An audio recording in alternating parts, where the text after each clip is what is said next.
Subukan nila. Yan ang astig na reaksyon ni Daniel Padilla sa mga magtatangkang manligaw kay Catherine Bernardo.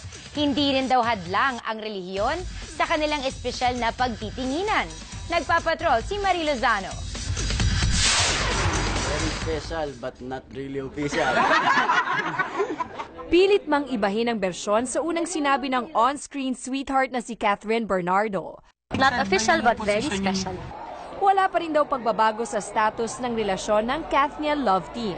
Mic test, 1, 2. Ang bago kay Daniel, ang third album at halos sold out ng repeat concert sa Big Dome sa April 30. Mas sexy daw ngayon ang kanyang tunog. Hindi ako yung sexy, mga kanta yung sexy.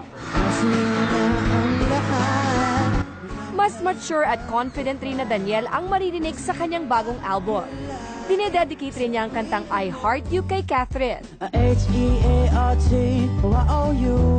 At ayon kay Daniel, wala na siyang planong manligaw sa iba. Paano ka pa manliligaw? Hindi na tama yun. Diba? Parang binigay mo na yung sarili mo sa isang babae. So lang manliligaw ka ng iba.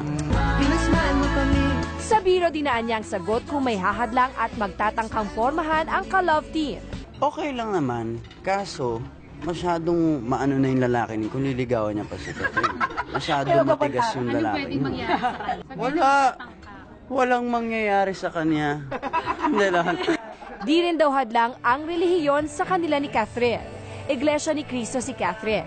At kailangang magpa-convert ni Daniel para magkatuluyan sila. Hindi naman kailan naging issue ang relihiyon. Hindi lang natin, hindi tayo pwede magdesisyon ngayon. Boyfriend man o hindi, walang duda si Daniel ang pinaka-espesyal sa debutant na si Catherine. Marie Lozano, Patrol ng Pilipino.